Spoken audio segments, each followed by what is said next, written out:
That's everything ready. Now all I need is some creative genius, and there you are. Hello there, good to see you again. Hey, got some great stuff lined up today. Take a look at this lot. Check out a way to put your name in a frame. And I'll show you how to design your own fashions. Plus an art attack that's barking mad. Okay, here's a good one. How would you like to turn yourself into a futuristic superhero? Well, now you can. And all you need is a little bit of imagination and these, a metallic pen and an ordinary black pen. First, draw a picture of yourself in pencil, just standing posing, just like a superhero. And don't worry about the clothes or your face being too perfect, because you won't see much of yourself in a minute. So, that was the normal me. Now to turn myself into a futuristic superhero. Take a thin black felt pen and draw a futuristic helmet. Now, it can be any shape you like, but just use your imagination. Lots of curves and angles. And don't forget you'll need like a visor there so that you can see through. And how's about armour-plated metallic shoulder pads? Again, lots of curves and angles here. And don't forget you'll need an oxygen pipe for all those alien landscapes you'll be visiting. And here's a good trick. If you put lots of dots for rivets, it makes it look as if everything is metallic. What about a metallic initial for your name? I'm going to do A for Art Attack.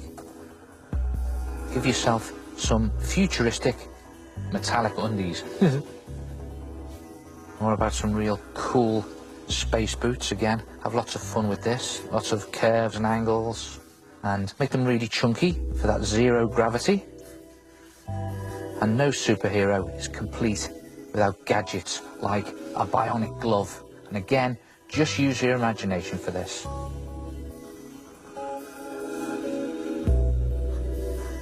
Just fatten out the muscles, make them look a little bit more angular. Very comic strip here on that. And just put in some shading to make them look really chunky. And finally, as I'm not the weapons type, how's about deadly laser pencil? Much more deadly than the sword, I think. Now you can leave it like that if you want, but to make it even more metallic and shiny, how about using a silver or gold metallic pen to add some more shiny lines? Just shade in between those lightly drawn black lines that you did. And again, some there. And just picking out all these shiny bits. And there he is. Or should I say, there I am. And if you think I look good as a futuristic superhero, take a look at my sister. She's got gold body armour. Looks brilliant, doesn't it? Try it yourself. Use a little imagination and a lot of curvy, angular, heavy metal, and turn yourself into a futuristic superhero.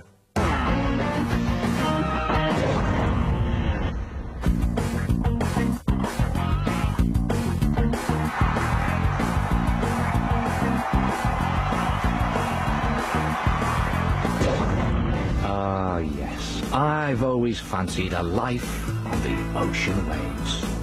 To sail the seven seas, against the elements, around the world. First, I'll have to find a suitable vessel. Okay, let's see if I can find one. Nah, I'd have trouble just getting out to the harbour, nah. Ah, maybe? Nah, it's still too small for around the world. Ah, now you're talking. But I'm looking for something a bit more... Let me show you with this.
Perfect.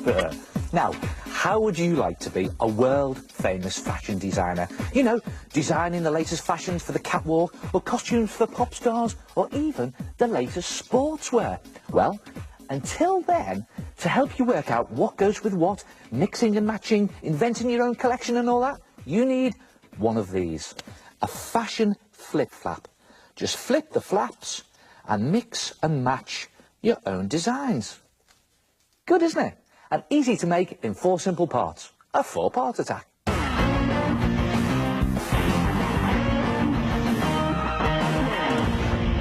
For the first part, choose 4 different coloured pieces of A4 paper, hold them together and fold them in half.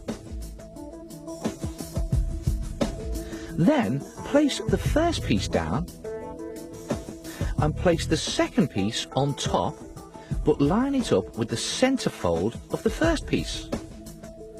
Then place the third piece on top and line it up with the first piece.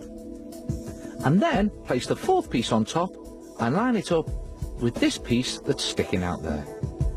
Then staple all the sheets together in this middle section. When you've stapled them, you'll have this.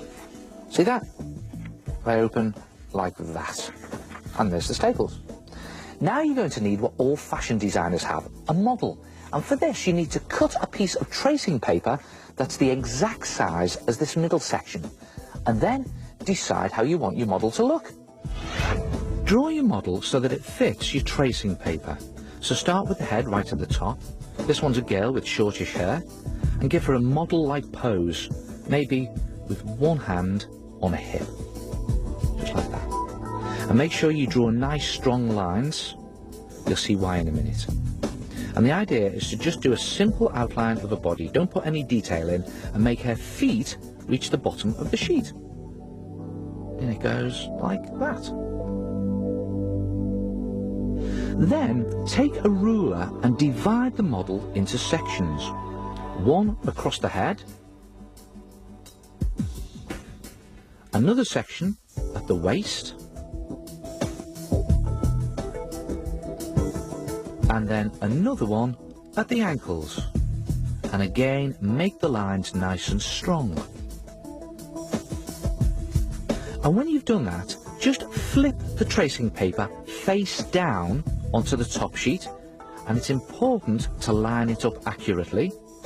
And then redraw your model, going over all the lines. Now you need to press fairly hard, and don't forget to do the dividing lines as well.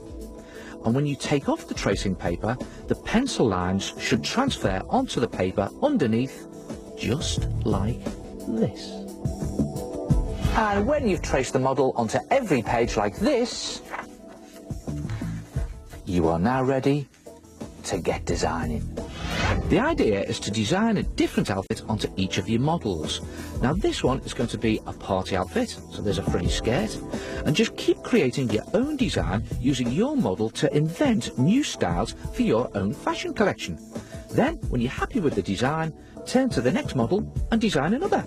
So design a different outfit on each drawing of your model, then colour them in, and you'll have something like this. Look at this, there's my party girl, and there's a smarter look, and then there's a sort of urban look, and a more high street fashion look. Now these outfits are great, but here's how you can get really creative. Don't worry, I'm not spoiling it.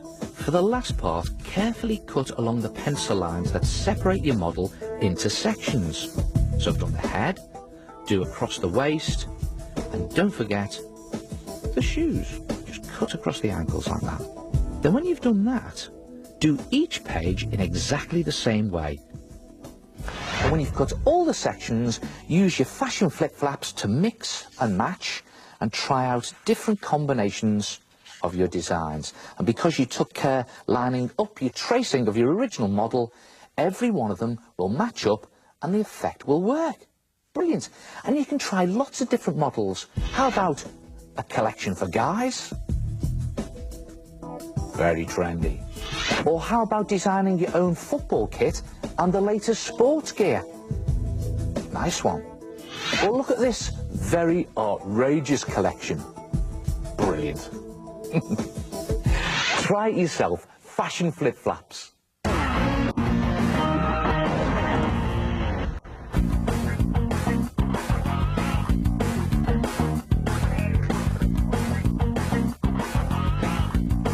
Oh, lovely. Now, you know me.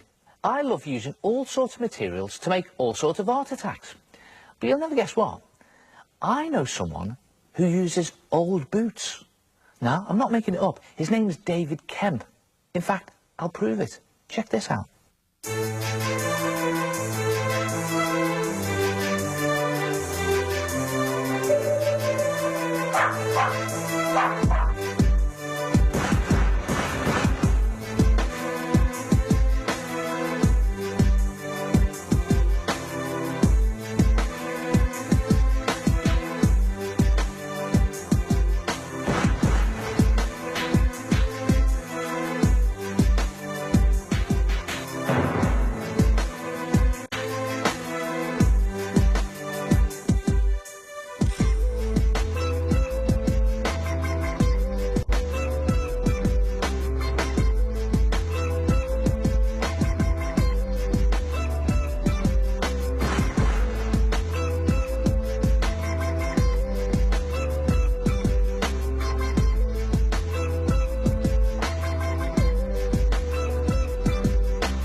You know, people often ask me where I get inspiration from for my art attacks. Well, could be anywhere. Could be walking down the street, seeing a nice view, watching a good movie, or looking in the art attack gallery at your work. It's inspirational.